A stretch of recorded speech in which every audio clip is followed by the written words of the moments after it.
నమస్కారం. ప్రస్తుతం మనతో పాటు ప్రముఖ ఆధ్యాత్మికవేత్త, ప్రముఖ జ్యోతిష్య వాస్తు పండితులు ఉమామహేశ్వరరావు గారు ఉన్నారు. వారితో మాట్లాడేద్దాం. నమస్కారం గురుగారు. ఆయుష్మాన్ భవ. గురుగారు, కుంభరాశి వారికి జూన్ నెలలో ఎలా ఉండబోతుందో తెలియచేయండి. ఈ యొక్క ప్రీతి యోగములోని వణజీకరణములో యోగము బాగుగా ఉంది. ఉత్తరాభాద్ర నక్షత్రముతో స్టార్ట్ అయింది. ఉత్తరాభాద్ర నక్షత్రానికి శని అధిపతి అయ్యాడు కాబట్టి శని ఉన్న స్థానము కూడా కుంభరాశిలోనే ఉన్నాడు. స్వస్థానమైన కుంభరాశిలో ఉన్నాడు.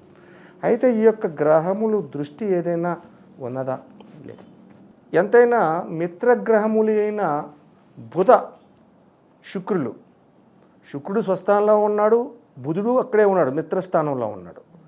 కానీ వారితో పాటు రవి కలిసినందువల్ల వాటి బలము హీనత పొందింది.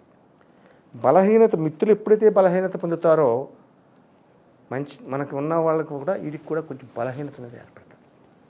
ఈ కుంభరాశి వారికి శుభదాయకమైన ఫలితాలు ఉంటాయి, కానీ అధికమైన కోపానికి గురైపోతుంటారు. తొందరపాటు నిర్ణయాలు తీసుకుంటారు. ఈ తొందరపాటు నిర్ణయాల వల్ల అనర్థదాయకమైన ఫలితాలు రావడానికి అవకాశం ఉంటుంది.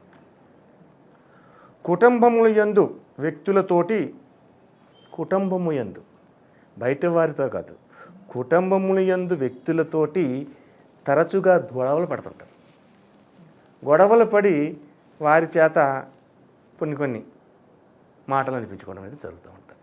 ఎందువల్ల వస్తుంది? ఇది తొందరపాటు నిర్ణయం వల్ల వస్తుంది. అయితే కుంభరాశి వారి పరిస్థితి ఈ రకంగా ఉంటే, కుంభరాశిలో ఉన్నటువంటి వ్యాపార రంగములు మహోన్నతమైన స్థానంలో ఉన్నాయి. అధికమైన లాభాలు పొందుతున్నారు.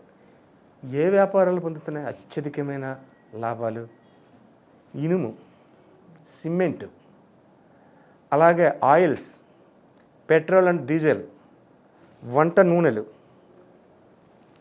అలాగే అపరాలు, జీడిపప్పు. అంటే పలాస దగ్గరికి వెళ్ళిపోతున్నాము. పలాస దగ్గరికి వెళ్తే జీడిపప్పు వ్యాపారం అక్కడ బాగుంటుంది. ఈ కుంభరాశి వారు జీడిపప్పు వ్యాపారం చేస్తే రూపాయి పెడితే 100 రూపాయల లాభం పొందే యోగదాయకమైన పరిస్థితి వస్తుంది. అటువంటి విధంగా వ్యాపార రంగంలో యోగదాయకమైన పరిస్థితి ఉన్నారు. ఇక ఉద్యోగ రంగంలో ఉన్నవారు కుంభరాశి గురించి చెప్పుకోలేవు. కుంభరాశి యోగదాయకమైన ఫలితాలు ఉన్నాయి, ఆపదాయకమైన ఫలితాలు కాదు. ఉద్యోగ రంగంలో చేసేవారికి కూడా శుభదాయకమైన ఫలితాలు పొందడంతో పాటు లాభాలను ఆర్జిస్తున్నారు. అంటే ఏ రకమైన లాభాలు? ఉద్యోగస్తుల లాభాలేంటి అంటే లంచం పుచ్చుకుంటున్నారా? అది మనం అనుకోకూడదు. అంటే ఆఫీసర్స్ అంత పైన ఉన్న అధికారులు, అబ్బాయి నువ్వు బాగా చేసేవారు ఈ పనికి, నీ జీతంతో పాటు అదే కాకుండా ఇదిగో ఇది దగ్గర నుంచి అని ఒక గిఫ్ట్, ఏదో గిఫ్ట్, అది గోల్డ్ అవ్వచ్చు, లేదా క్యాష్ అవ్వచ్చు, ఏదైనా అవ్వచ్చు. అటువంటి శుభదాయకమైన ఫలితాలు ఈ కుంభరాశిలోని ఉద్యోగదాయకులకి ఉన్నది. అయితే విద్యార్థులకు ఇందులో ఫలితం యోగదాయకమే వాళ్ళకే. ఈ యొక్క సంవత్సరం అంతా కూడా ఏ రాశి వారిలో ఉన్న విద్యార్థులైనా శుభదాయకమైన ఫలితాలు పొందుతున్నారు. కాబట్టి వారి గురించి ఇక ముఖ్యంగా చెప్పుకోవాలని ఉన్నారు ప్రేమకులు. ప్రేమ విధానం గురించి నేనైతే ఎక్కువగా చెప్పను, కానీ ఇక్కడ చెప్పవలసి వచ్చింది. విధానం, ప్రేమ విధానం అంటే శని కళ్యాణకారకుడు, శని ఆయుష్కారకుడు. శని అనగానే భయపడిపోతారు అందరూ కాదు, చాలా శుభదాయకమైన ఫలితాలు పొందుతున్నారు. ఇచ్చేవాడు శని. ఈ ప్రేమ విధానంలో, ప్రేమించి ఉన్నవారి విధానంలో వీళ్ళకి శుభదాయకమైన ఫలితాలు శని భగవానుడి ద్వారా వస్తున్నాయి. కాబట్టి ప్రేమ ఫలిస్తుంది, ప్రేమ వివాహాలు జరుగుతాయి.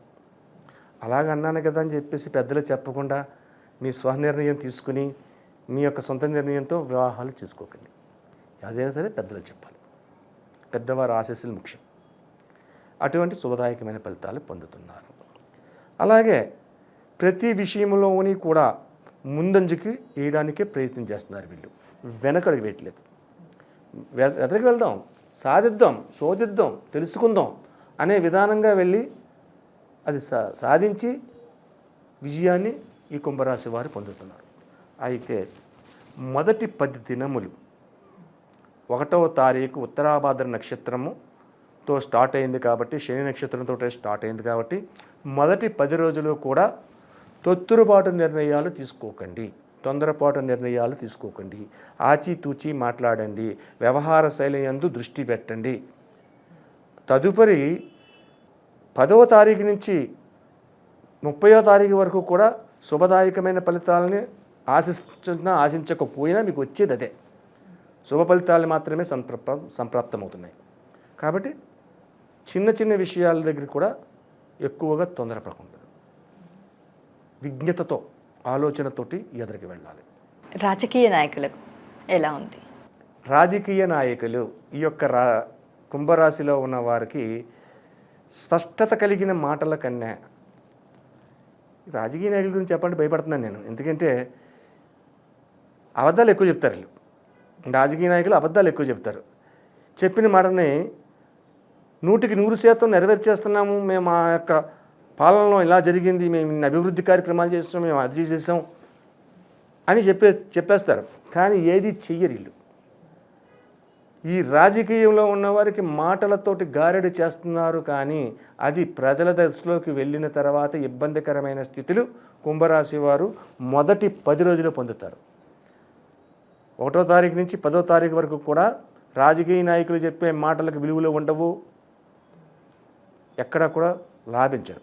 తదుపరి నుంచి నిజం తెలుసుకుని నిజాన్ని గ్రహించి కొద్దిగా మాటల అదుపులోకి పెట్టుకుని మాట్లాడతారు. అప్పుడు యోగదాయకమైన పరిస్థితులు రాజకీయ నాయకులు పొందగలుగుతారు. మరి విదేశీ ప్రయాణాలు చేసే అవకాశం ఉందంటారు? విదేశీ ప్రయాణాలకి అవకాశం ఉంది. శని యోగకారకుడుగానే ఉన్నాడు. రాహు ఉన్న స్థానము శనికి ధనస్థానమైన మీనరాశిలో ఉన్నాడు కాబట్టి యోగదాయకమైన గురుతత్వం కూడా యోగదాయకంగా ఉంది కాబట్టి విదేశ ప్రయాణాలు చేయాలనుకున్న వారికి అవి లాభిస్తాయి. మరి ఆరోగ్యపరంగా ఎలా ఉండబోతుంది అంటారు? కుంభరాశి వారికి అన్ని రంగాలుగా బాగుంది. ఏంటి ప్రతి విషయంలోనే బాగుంది. ఆరోగ్య వారిలోని అన్నీ బాగున్నప్పుడు అనారోగ్యం దగ్గరికి రాదు. ఎందుకు వస్తుంది? సంతోషకరమైన పరిస్థితులు పొందుతున్నప్పుడు అనారోగ్యం అనేది ఎందుకు వస్తుంది? మొదటి 10 దినములు కుటుంబములో కలతలతో ఉన్న పరిస్థితులు ఏర్పడుతున్నాయి అంతే. ఆ యొక్క కలతల వల్ల అంటే కుటుంబ సభ్యులు కొట్టుకోవడమో బయట వారితో కాదు, అటువంటి విధానం ఉంటుంది. ఈ కుంభరాశి వారికి ముఖ్యంగా చెప్పవలసిన విషయం, నరఘోష విధానం ఎక్కువగా ఉంది ఈ మాసం యందు. నరఘోష నరని దృష్టికి నల్లరైన బదులైపోతుంది. అటువంటి నరఘోష విధానంలో చిక్కుకుని ఉన్నారు వీళ్ళు. నరఘోష విధానాన్ని పోవాలంటే ఏం చెయ్యాలి? పరిహారం నేను చెప్పేది నరఘోష ఒక్కదానికే చెప్తున్నాను, మొత్తం అంతా చెప్పట్లేదు. నరఘోష విధానం పోవాలంటే చేయవలసినది ఏంటంటే ఒక ఆలయానికి వెళ్ళండి. ఏదైనా ఏ వారం వెళ్ళాలి, ఏ రోజు వెళ్ళాలి అనేది ఒక మంచి తిథి చూసుకోండి. ఏంటి దశమి, ఏకాదశి, పంచమి, సప్తమి ఇటువంటి తిథుల్లో శివాలయానికి వెళ్ళండి.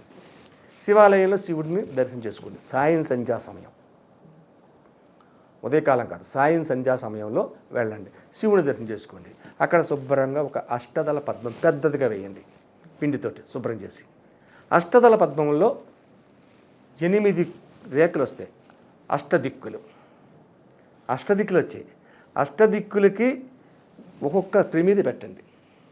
అందులో ఒక్కొక్క ప్రమిద పెట్టి ప్రమిదకి 2 ఒత్తులు వేయండి. 2 ఒత్తులు వేసిన తర్వాత అందులో వేయవలసిన చమురు, విప్ప నూనె, ఆవు నెయ్యి, కొబ్బరి నూనె, ఈ 3 ఈ 9 చుట్టూ పెట్టారు కదా. పెట్టిన తర్వాత మధ్యలోని ఒక పెద్ద ప్రమిద పెట్టండి. ఈ చిన్న ప్రమిదలు పెట్టారు, దానికన్నా కొంచెం సైజు పెంచిన ప్రమిద పెట్టండి.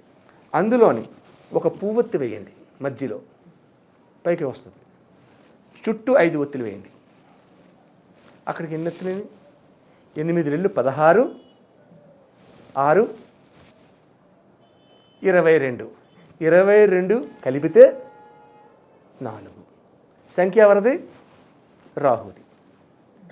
4 సంఖ్య రాహుది. 4 సంఖ్య రాహుది అయితే శనివర్తు రాహు అన్నారు. కాబట్టి ఇది ఎప్పుడైతే అలా వెలిగించి పూజా కార్యక్రమాన్ని మీకు వచ్చినట్టుగా చేసుకోండి, ఏమీ అక్కర్లేదు, నమస్కరించుకోండి.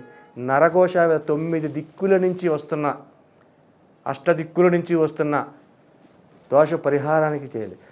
నైవేద్యం పెట్టాలి. అక్కడ ఏ నైవేద్యం పెట్టాలి? ఎండి ద్రాక్ష పళ్ళు నైవేద్యం పెట్టండి. ఎండి ద్రాక్ష పళ్ళు ఉంటాయి, లేదా ఖర్జూరాలు పెట్టండి. ఎండి ఖర్జూరం నైవేద్యం పెట్టండి. అది దీపాన్ని చూపించండి. నమస్కరించుకోండి. లేవండి, లేచి 9 ప్రదక్షిణలు చేయండి దాని చుట్టూ. నమస్కరించుకోండి. అక్కడికి ఆ కార్యక్రమం అయిపోయింది. వెంటనే మళ్ళీ శివాలయం దగ్గరికి వెళ్ళి మళ్ళీ శివుని దర్శించుకోవాలి. ఓ 10 నిమిషాలు కూర్చోండి. అక్కడ కూర్చుని శివమంత్రాన్ని జపించండి. శివాలయంలో శివుణ్ణి జపించండి. నరఘోష విధానం పోవాలి. అంటే ఈ యొక్క పరిహారం చేసినందువల్ల అది సమస్య పోతుంది. ఇక కుంభరాశి వాళ్ళు 50 మంది చేయవలసిన వారు. ఈ నరఘోష విధానం కలిగిన వాళ్ళు చేసుకునేది ఒకటి చెప్పాను. 50 మంది చేయవలసిన వాళ్ళు ఏం చేయాలి? విశ్వనాథాష్టకాన్ని చదవండి.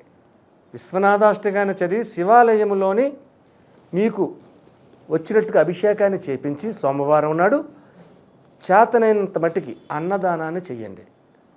చేతనైనంత మట్టికి అన్నదానాన్ని చేస్తే ఈ యొక్క చిన్న చిన్న పరిష్కారాలు ఉన్నాయి, పోతాయి. అటువంటి ఫలితములు పొందడం అనేది జరుగుతుంది. సాయం సంధ్యా సమయంలోని పంచముఖ పాలదీపం అని ఉంటుంది. గతంలో చెప్పాం, మళ్ళీ ఇప్పుడు చెప్తాను. కొంతమంది తెలుసుకుంటారు, తెలుసుకుపోతారు. పంచముఖ పాలదీపాన్ని పెట్టండి. పంచముఖ పాలదీపం అన్నది ఎప్పుడు పెట్టాలి? పొద్దుట అభిషేకం చేశారు సోమవారం నాడు. సాయం సంధ్యా సమయంలో మళ్ళా శివాలయానికి వెళ్ళి ఒక అష్టదళ పద్మం వేసి, ఆ పద్మంలో ఒక రావి ఆకును వేసి, ఆ రావి ఆకులో ఒక ప్రమిద పెట్టి, ఆ ప్రమిదలో కొన్ని పాలు పోసి, ఆ పాలు పోసిన ప్రమిద మీద మరొక ప్రమిద పెట్టి, అందులో ఆవు నెయ్యి పోసి 5 ఒత్తులు అగ్నేచ అగ్నిపుత్రిచ్చ, భూమేచ భూమిపుత్రిచ్చ, వాయేషు వాయుపుత్రిచ్చ, జలేషు జలపుత్రిచ్చ, అంబరేషు అంబరీషపుత్రిచ్చ, పంచకన్యలు. కాబట్టి 5 ఒత్తులను అగ్గిపుల్లతో కాదు, అగ్గిపుల్ల గీసి అగరవత్తి వెలిగించి ఆ ఒత్తి వెలిగించాలి. సగం అయ్యేసరికి మళ్ళీ అగరవత్తు ఒక 2 ఒత్తులు వెలిగించేసరికి అగరవత్తు ఆరిపోయింది. ఆ దీపాన్ని మళ్ళీ అగరవత్తి వెలిగించకూడదు. మళ్ళీ అగ్గిపుల్లతో అగరవత్తి వెలిగించి ఆ అగరవత్తుని ఈ ఒత్తులు వెలిగించాలి. ఈ రకంగా ఒత్తులు వెలిగించి అయిపోయిన తర్వాత మీ మనసులో ఉన్న కోరికను ఏదైతే ఉందో, మనసులో ఉన్న కోరికను బయటికి చెప్పాలి. లోపల కాదు, లోపల పట్టించుకుంటూ కుదరదు, బయటికి చెప్పాలి. ఆ యొక్క పంచముఖ దీపానికి వింటుంది అది. నువ్వు ఎలాగైతే బొర్రూపుతున్నావో అలాగే దీపం కూడా బొర్రూపుద్ది. జాగ్రత్తగా గమనిస్తే వింటున్నాను సుమాని బయటికి చెప్పాలి. అలాగని చేసి మైక్లో చెప్పమని కాదు, మామూలుగా చెప్పండి. మనం అలా మాట్లాడుకుంటున్నాం, అలా మాట్లాడండి. అలాగే ఎప్పుడైతే చెప్తారో అయిపోయింది. తర్వాత నైవేద్యం పెట్టాలి. ఆ నైవేద్యం పెట్టాలంటే ఇక్కడ బెల్లం ముక్క నైవేద్యం పెట్టాలి, లేకపోతే పటికి బెల్లం పెట్టాలి. పటికి బెల్లం కానీ బెల్లం కానీ రెండైనా ఏదైనా ఉంటాయి. నైవేద్యం పెట్టండి, సమర్పించండి. సమర్పించిన తర్వాత మరలా శివాలయంలోకి వెళ్ళి శివదర్శనం చేసుకోండి. శివదర్శనం చేసుకుని రిక్తహస్తములతో మీరేం పట్టుకెళ్ళి మిగిలిపోయిందని చెప్పేసి పాలు మిగిలిపోయినాయి ఇంటికి పట్టుకెళ్ళి కాఫీ కోసుకోవచ్చు అనుకోకూడదు. వదిలేయాలి. ఏది కూడా పట్టుకెళ్ళకూడదు. చేతులు ఖాళీ చేసి చేతులు దులుపుకొని ఇంటికి వచ్చేయాలి. ఇంటికి వచ్చిన తర్వాత శుభ్రంగా కాఫీ, టిఫిన్ లేకపోతే పాలు పళ్ళు ఇటువంటి తినాలి. అయిన తర్వాత కింద పడుకోవాలి. ఉదయం లేచిన తర్వాత మీ దినచర్య మామూలుగా. ఇటువంటి పరిహారం చేస్తే నరఘోషా విధానానికి ఈ రకమైన అష్టదిక్కులకు ప్రమిదలు పెట్టాము. అలాగే ఈ యొక్క కుంభరాశిలో ఉన్న విద్యార్థులకు, ఉద్యోగులకు, వ్యాపార రంగములకు, ముఖ్యంగా నువ్వు చెప్పిన రాజకీయ నాయకుల గురించి ఈ యొక్క పరిహారం చాలా శ్రేయస్కరమైంది. అది కుంభరాశి వారి. అలాగే గురుగారు, కుంభరాశి వారికి మరి జూన్ నెలలో ఎలా ఉండబోతుంది, అలాగే వారు పాటించాల్సిన పరిహారాలు ఏంటి అనేసి చాలా చక్కగా వివరించారు. ధన్యవాదాలు. ఆయుష్మాన్ భవ.